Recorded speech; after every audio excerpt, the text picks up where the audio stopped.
I prepared for the 2024 election every day by being steeped in the material, reading everything that's written, but also making sure that I'm keeping my finger on the pulse of what voters are saying.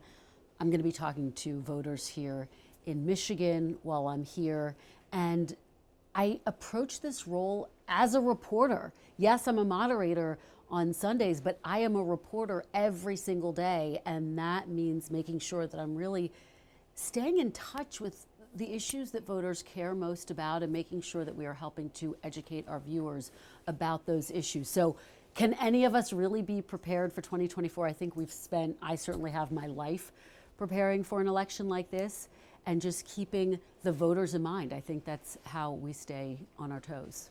We were talking earlier, you started off as an intern on the Today Show, you worked your way up as a White House correspondent for MSNBC, then on to NBC News proper.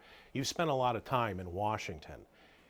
Give us a sense of what is going on in the Capitol these days for those of us who aren't in that bubble. Is it as dysfunctional as it seems? There have been moments of chaos for sure. We saw this unfold around the Republicans' decision to oust their own Speaker of the House and then their indecision about who should replace him. Now there is a real focus on trying to get back to work. The debate right now revolves around this supplemental aid package that President Biden has requested, aid to Israel, Ukraine, and the U.S. border. And so I think there's pressure on Democrats and Republicans to get something done. Both parties feel that, but the question is, will they be able to? Will they be able to find common ground? Talk about some of the issues that seem to be hovering around this election. We're still dealing with the fallout over abortion and the Supreme Court's overturning of Roe v. Wade. Immigration, as you just mentioned, is a big issue. The age of the candidates. Put a little of that into perspective. How much will those issues be driving what happens in the campaign proper? Well, we'll have to wait and see, but here's what we know so far. We know that the issue of abortion has been animating. We've seen that play out in special elections across the country, from Kentucky to Ohio. And the question is, will that play out in the same way in 2024? We also know that the economy is top of mind for voters, that you have President Biden arguing the economy is getting better, but a lot of people all across the country say they don't feel that. People here in Michigan echoing that. Then to your point about the border, I think that that's what makes this debate that's playing out on Capitol Hill right now so pivotal. You have this struggle to try to figure out what to do on the border. President Biden saying he's open to compromise. He knows it would help him politically if he could say that he worked with Republicans to get a deal on the border. And then what I think is really fascinating is that looming over all of this is the issue of foreign policy. And that has played out here in Michigan with a number of protests against how President Biden has embraced Israel. Protesters here believe he hasn't done enough to speak out to protect civilian lives in Gaza. And so my question as we get deep into 2024 is, to what extent will that still be an animating force? You have some Arab American leaders here in the state of Michigan saying that they want to see some real changes from the president. So how will that play out, and will that lead to diminished support? You talk about the president's age. Of course, President Biden, former President Trump, if he is the nominee, are very close in age. But voters say they're actually more concerned about President Biden's ability to serve another 4 years than they are about former President Trump's legal troubles.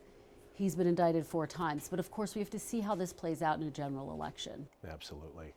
Let's talk about Michigan proper. We know that Michigan's always in play, very important state to win a presidential election. And this year again, NBC News and Meet the Press focusing not only on Michigan, but in Kent County in particular. Talk a little bit about what does Kent County allow you, I guess, to demonstrate to the nation as a whole in your reporting? Kent County will be one of the counties that we are focused on across the country. Our Shaquille Brewster is going to be spending a lot of time here trying to stay in touch with voters. Of course, Kent County went for Mitt Romney, then went for Trump, and then went for Biden. So this is a suburban county that's a swing county that tells us a lot about how those Romney, Trump, Biden voters are thinking. Are they energized to get out and vote, or are some of them thinking about staying home, that could give us a real insight into how those independent, more moderate voters are going to vote in a general election. When you talk to voters, what kind of stories, I guess, are you looking for? What catches your ear when you have these conversations with voters in these kinds of states? When I talk to voters, I always ask them what they care about.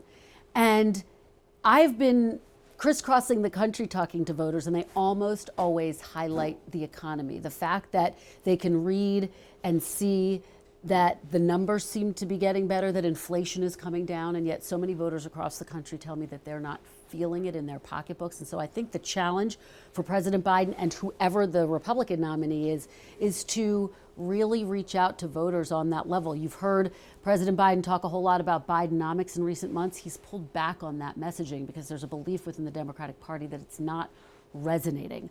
So I'm looking for those types of shifts. But my top question for voters is always, what do they care about? We also have a Senate race that's going to be very competitive in this state. What are you looking for in terms of that matchup? And I guess as far as what candidate do you think will be successful as far as their messaging goes on that level? I think there's going to be a lot of focus on the Senate race here. Right now, if you look at the polls, it leans Democrat, but there are a lot of Republicans with big name recognition, Peter Mayer, for example, who could potentially resonate in a general election. So I think that you're going to see Democrats and Republicans pour a lot of money into this. Alyssa Slotkin obviously seems to be running a very strong race right now in the Democratic primary. We'll have to see if she prevails, but the stakes of this race cannot be overstated because Democrats have such a narrow majority in the Senate, and with Senator Manchin announcing that he's not going to run for re-election, his seat will likely go to a Republican. That makes this seat in Michigan all the more critical for Democrats. Do you anticipate one third-party candidates? Is it going to be just a race between Trump and Biden or someone else? I am fascinated to see if, for example, No Labels does decide to run a third-party candidate in this race. They certainly are suggesting that they are heading in that direction. I had a chance to interview Senator Manchin to ask how seriously he's considering it. He acknowledged it's on the table for him. By all accounts, if there is a third-party candidate on the ticket, that would take votes away from Biden. But that's conventional wisdom. We have to see how it would play out. But here's just big picture, my takeaway. The fact that we're having this conversation right now about a third-party candidate, the fact that No Labels seems to be so serious about potentially picking someone to run as a third-party candidate is because of what they are seeing in the polls. The fact that voters across this country are saying they don't want to see a rematch between President Biden and former President Trump. So who is that potential alternative? Now, in the polling right now, it's sort of a generic candidate. But once you put a name on a third-party candidate, that changes the equation. So we'll have to see.